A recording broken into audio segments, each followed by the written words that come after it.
Good evening to my fellow Expanse enthusiasts. I just caught episode 3 of season 2, which is very ominously named Static, which we will get to in a bit.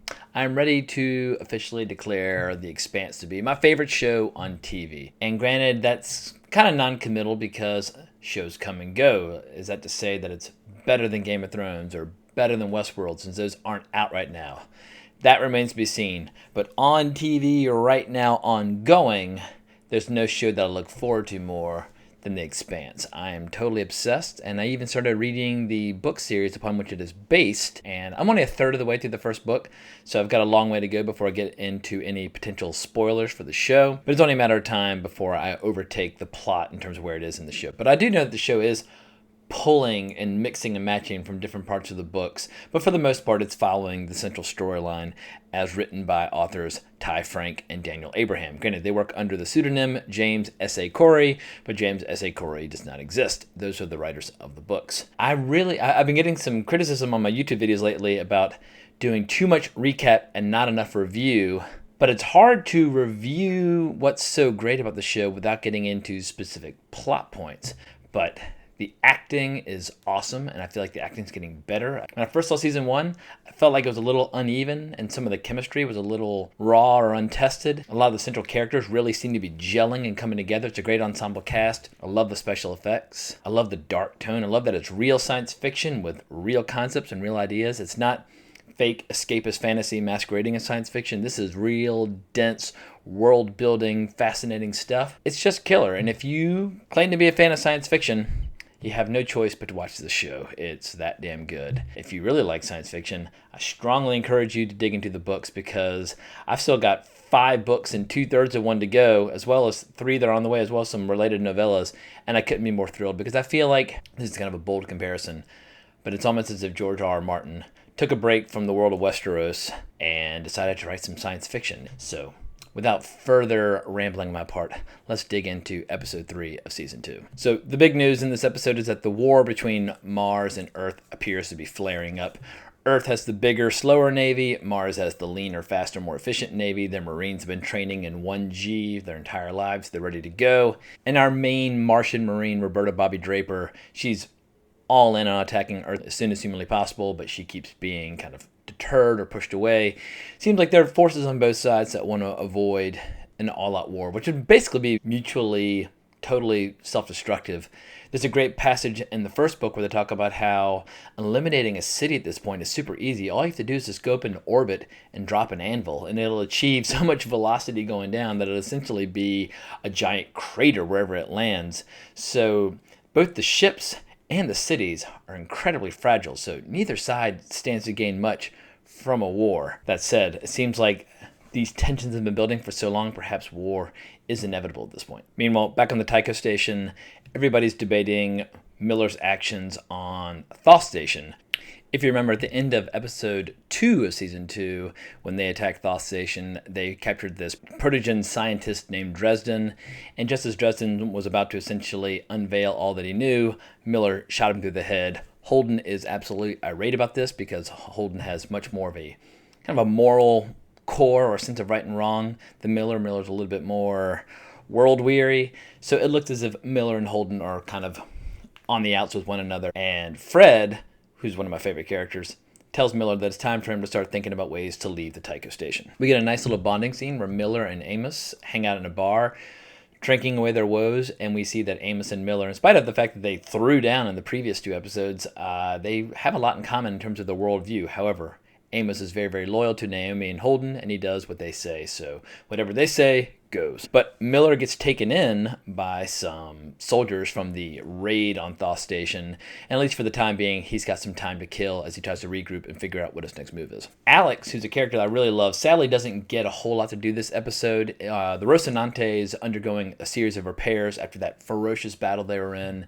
and Alex feels incredibly guilty over the fact that they lost 25 guys from one of the capsules that they were sending in to raid Thoth Station, and he just keeps running simulations trying to figure out if there's a way he could have possibly saved them so that something like that never happens again. I love Alex, but yeah, he just didn't have a whole lot to do this episode. My one criticism of this episode is that I feel like the Martian Marines, those characters, they haven't really gelled yet. Roberta Bobby Draper, she's cool, but a little over the top. And basically there is one member of their platoon or their group who's Earthborn, who they basically are constantly giving shit to. Tempers are flaring, there's a little bit of violence, and there's a little... their group is kind of falling apart at the seams, and she's not providing the leadership that's required to keep them together. But just as actors, maybe they're not being given the best material to work with, but for whatever reason, I just haven't really gotten totally invested in those characters yet. I really hope there's going to be something in the episodes to come that gets me on board, because I really like the fact that this is one of those shows where whether you're with the Belters or the Martians or the Earthlings, you can see everybody's point of view and what they're working for, and how they're all basically trying to protect themselves from external threats and internal threats and scarcity of resources and war. So everybody's very frightened, and justifiably so. This horrible new weird bioweapon from outer space is now lurking among us, and most people don't even know about it yet. But I feel like the show could do a little bit better of a job of making us sympathize with the Martian characters, because the only Martian character I really like is Alex. Alex was born on Mars, but most of his family thinks he's dead. They all think that he died on the Doniger, and he kind of wants to keep it that way because they all think that he died a hero. So I feel like he's our gateway into the Martian community. Soon Fred and Holden get into interrogating the remaining scientists amongst their prisoners from Thoth Station. This guy Cortazar, I think his name is.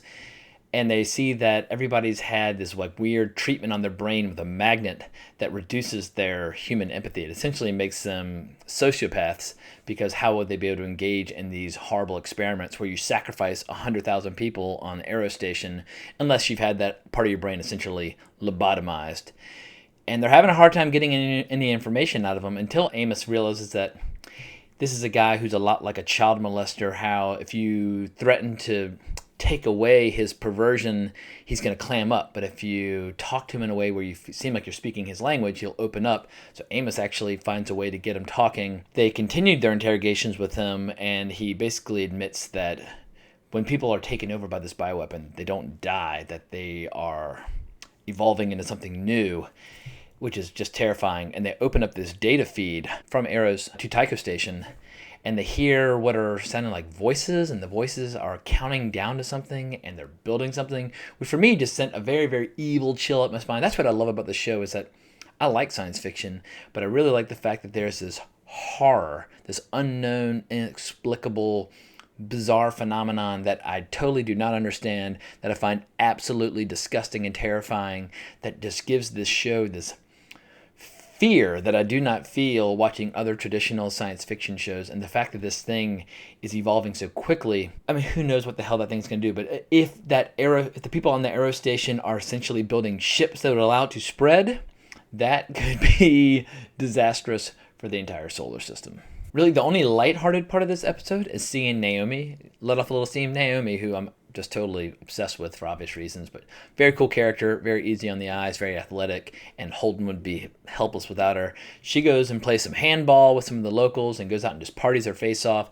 So we see that when you're not fighting horrible alien bioweapons or trying to defuse just mutually destructive wars between Mars and Earth, there is still some fun to be had in the world of Belters. Meanwhile, Miller, who's not nearly as psychotic as we might think him to be, appears to be doing another investigation. He goes to meet with the Mormons, and the Mormons are embarking on this giant 100-year mission to this faraway planet, and they're building this huge ship with like its own ecosystem. It has to have enough air and water and plant life and human beings to last for 100 years to get to where it's going.